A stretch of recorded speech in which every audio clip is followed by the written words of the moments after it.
Crypto affiliate மார்க்கெட்டிங்னு சொன்னால் என்ன?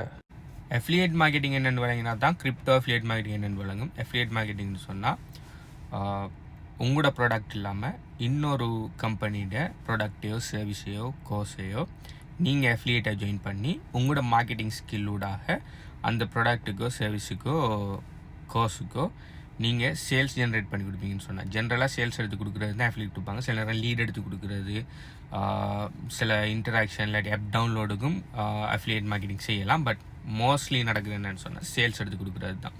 நீங்கள் அந்த ப்ராடக்ட்டுக்கோ சர்வீஸுக்கோ அப்படி இல்லாட்டி அந்த கோர்ஸுக்கோ நீங்கள் சேல் ஒன்று ஜென்ரேட் பண்ணி உங்களோட மார்க்கெட்டிங் எஃபர்ட்டில் செஞ்சு கொடுப்பீங்கன்னு சொன்னால் உங்களுக்கு அந்த பர்டிகுலர் கம்பெனி ஒரு கட் ஒன்று தருவாங்க. அது 10% சில நேரம் 5% கூட கொடுப்பாங்க. 5%இருந்து 50%, சில நேரம் 80% கூட சில கம்பெனிஸ் ப்ரொவைட் பண்ணுவாங்க. அது ஒவ்வொரு கம்பெனியை பொறுத்தது.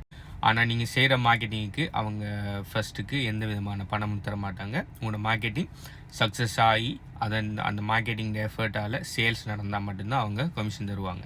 ஸோ இந்த மாடலை பார்த்துக்கக்குள்ள பார்த்தீங்கன்னு சொன்னால், இப்போ ப்ராடக்ட் ஓனருக்கு எந்த விதமான அப்ரண்ட் காஸ்ட்டும் இல்லை, அதனால் அவருக்கு எந்த விதமான ரிஸ்க்கும் இல்லை. ஏன்னா நீங்கள் தான் அஃபிலியேட்டாக மார்க்கெட்டிங் செய்கிறீங்க. நீங்கள் உங்களோட பணத்தை போட்டு நீங்கள் மார்க்கெட்டிங் பண்ணுவீங்க, அப்படி உங்களோட ஸ்கில்லை வச்சு மார்க்கெட்டிங் பண்ணுவீங்க. அவருக்கு எந்த விதமான பிரச்சனையும் இல்லை. நாளைக்கு அது மூலம் சேல் வரக்குள்ளே அவர் எந்த விதமான எஃபர்ட்டும் போடாமல் ஒரு சேல் ஒன்று வருது அந்த கம்பெனிக்கு. அவங்களோட மார்க்கெட்டிங் எஃபர்ட்டுக்கு சேல் வந்தால் அது அவங்க பார்த்துக்குவாங்க. ஆனால் நீங்கள் உங்களோட எஃபர்ட் போடக்குள்ளே அவருக்கு சேல் வருதுங்கக்குள்ளே அவருக்கு எந்த விதமான எஃபர்ட்டுமே போடாமல் சேல்ஸ் வருதுங்கக்குள்ளே அவர் என்ன செய்வார், அந்த சேல்ஸிலேருந்து ஒரு குறிப்பிட்ட கட் ஒன்று உங்களுக்கு தரத்துக்கு அவர் ஹாப்பியாக தருவார். ஓகே, ஸோ அப்போ ப்ராடக்ட் ஓனர் ஹாப்பின்னா ப்ராடக்ட் அவரோட ப்ராடக்ட் சேல்ஸ் ஆகுது. ஓகே, அஃபிலியேட்டாக நீங்கள் ஹாப்பின்னு சொன்னால் நீங்கள் பண்ண எஃபர்ட்டுக்கு உங்களுக்கு அஃபிலியேட் கமிஷன் ஒன்று கிடைக்குது. ப்ராடக்டை வாங்குகிற பையருக்கு ஹாப்பி என்றால் அவர் கொடுத்த மணிக்கு அவருக்கு ஒரு ப்ராடக்ட் ஒன்று கிடைக்குது. ஸோ இதில் பார்த்தீங்கன்னு சொன்னால் பையரும் ஹாப்பி, செல்லரும் ஹாப்பி, இடையில நீங்கள் மிடில் மேனாக அஃபிலியேட் நீங்களும் ஹாப்பி. ஓகே, ஸோ இதுதான் சிம்பிள் அஃபிலியேட் மார்க்கெட்டிங். இந்த அஃபிலியேட் மார்க்கெட்டிங்கில் கிரிப்டோ அஃபிலியேட் மார்க்கெட்டிங் தான் என்னன்னு சொன்னால், அந்த பர்டிகுலர் ப்ராடக்ட் அண்ட் சர்வீஸ் இருக்குது தானே, அந்த ப்ராடக்ட் அண்ட் சர்வீஸ் கிரிப்டோ ரிலேட்டடான ப்ராடக்ட்ஸோ இல்லாட்டி கிரிப்டோ ரிலேட்டடான சர்வீஸை நீங்கள் அஃபிலியேட் மார்க்கெட்டிங் செய்வீங்கன்னு சொன்னால் அது crypto affiliate marketing. Okay, crypto currency coaching programs, crypto currency softwares, crypto currency wallet, crypto currency exchanges, crypto currency trading ports, இதை மாதிரியான பொருட்களுக்கு நீங்கள் அஃபிலியேட் மார்க்கெட்டிங் செய்வீங்கன்னு சொன்னால் கிரிப்டோ அஃபிலியேட் மார்க்கெட்டிங்.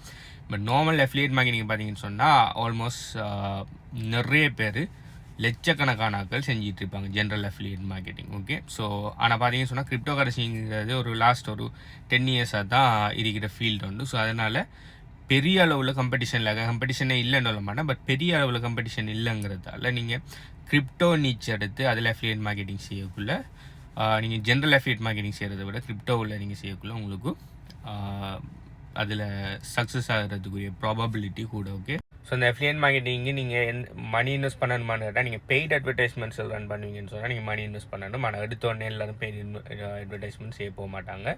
நீங்கள் 100% ஃப்ரீ மார்க்கெட்டிங் மூலமாகவே நீங்கள் சேல்ஸ் ஜென்ரேட் பண்ணிக்கொள்ளலாம். ஸோ இதுக்கு எந்த விதமான பணமும் இன்வெஸ்ட் பண்ண தேவையில்ல. ஆனால் பார்த்தீங்கன்னு சொன்னால் உங்களோட டைம் இன்வெஸ்ட் பண்ணணும். நீங்கள் பெய்ட் அட்வர்டைஸ்மெண்ட் போகக்குள்ளே நீங்கள் பணம் மட்டும் இன்வெஸ்ட் பண்ணால் சரி, நீங்கள் டைம் கொஞ்சம் இன்வெஸ்ட் பண்ணால் சரி. ஆனால் ஃப்ரீ அஃபிலியேட் மார்க்கெட்டிங் செய்ய போகக்குள்ளே பயங்கரமான உங்களோட டைமை இன்வெஸ்ட் பண்ணால் அட்லீஸ்ட் ஒரு நாளைக்கு 2-3 ஹவராவது நீங்கள் இன்வெஸ்ட் பண்ணணும். அப்படி உங்களுக்கு இன்வெஸ்ட் பண்ணுறதுக்கு டைம் இருக்குது, அடுத்தது நாலேஜ் எடுக்கிறதுக்குரிய வில் பவர் இருக்குன்னு சொன்னால் நீங்கள் கிரிப்டோ அஃபிலியேட் மார்க்கெட்டிங் ஈஸியாக செஞ்சு கொள்ளலாம். இது 0 மணியில் ஸ்டார்ட் பண்ணக்கூடிய பெஸ்ட்டான பிஸ்னஸ் மாடல் உண்டு. நான் கிரிப்டோ கரன்சி ஃபீல்டுக்குள்ளே வரது முதல்ல அஃபிலியேட் மார்க்கெட்டிங்குள்ளே இருக்கிறேன். ஓகே, கிரிப்டோவில் எனக்கு எந்த அளவு சக்ஸஸ் கிடைச்சோ அதே அளவுக்கு அஃபிலியேட் மார்க்கெட்டிங்லேயும் சக்ஸஸ் கிடைச்சிட்டு இப்போ நான் கிரிப்டோட சேர்த்து கிரிப்டோ அஃபிலியேட் மார்க்கெட்டிங்கும் சேர்த்து தான் நான் செஞ்சுட்டு இருக்கிறேன். ஓகே, ஸோ உங்களுக்கு கிரிப்டோ கரன்சி அஃபிலியேட் மார்க்கெட்டிங் செய்கிறதுல இன்ட்ரெஸ்ட்டாக இருப்பீங்கன்னு சொன்னால் எங்கள் HBU கன்சல்டன்சியால் 100% free crypto currency affiliate marketing coaching program வந்து நாங்கள் லான்ச் பண்ணியிருக்கோம். ஆல்ரெடி லான்ச் ஆகிட்டு எங்களோட ஸ்டூடெண்ட்ஸ் அண்ட் கிளைண்ட்ஸுக்கு. ஸோ பார்த்தீங்கன்னு சொன்னால் 100% ஃப்ரீ, நீங்கள் எக்ஸ்ட்ராவாக மணி பே பண்ணி வாங்க தேவையில்ல. ஓகே, ஸோ இந்த crypto currency HBU crypto currency affiliate marketing ப்ரோக்ராமோட டீட்டெயில்ஸ் வேணும்னு சொன்னால் அஃபிலியேட் மார்க்கெட்டிங் சொல்லி கீழே காமெண்ட் பண்ணுங்கள். அது எப்படி எடுக்கிறேன்னு சொல்லி ஃபுல் டீட்டெயில்ஸ் தருவேன். ஓகே, அடுத்தது நீங்கள் அஃபிலியேட் மார்க்கெட்டிங் செஞ்சுருக்கீங்களா, அப்படி உங்களுக்கு அஃபிலியேட் மார்க்கெட்டிங் சம்மந்தமான விஷயங்கள் தெரியுமா, அப்படி நீங்கள் என்ன நிச்சில் அஃபிலியேட் மார்க்கெட்டிங் செஞ்சுருக்கீங்க, உங்களுக்கு எக்ஸ்பீரியன்ஸ் இருக்குன்னு சொன்னால் கீழே காமெண்ட் பண்ணுங்கள். பாய்.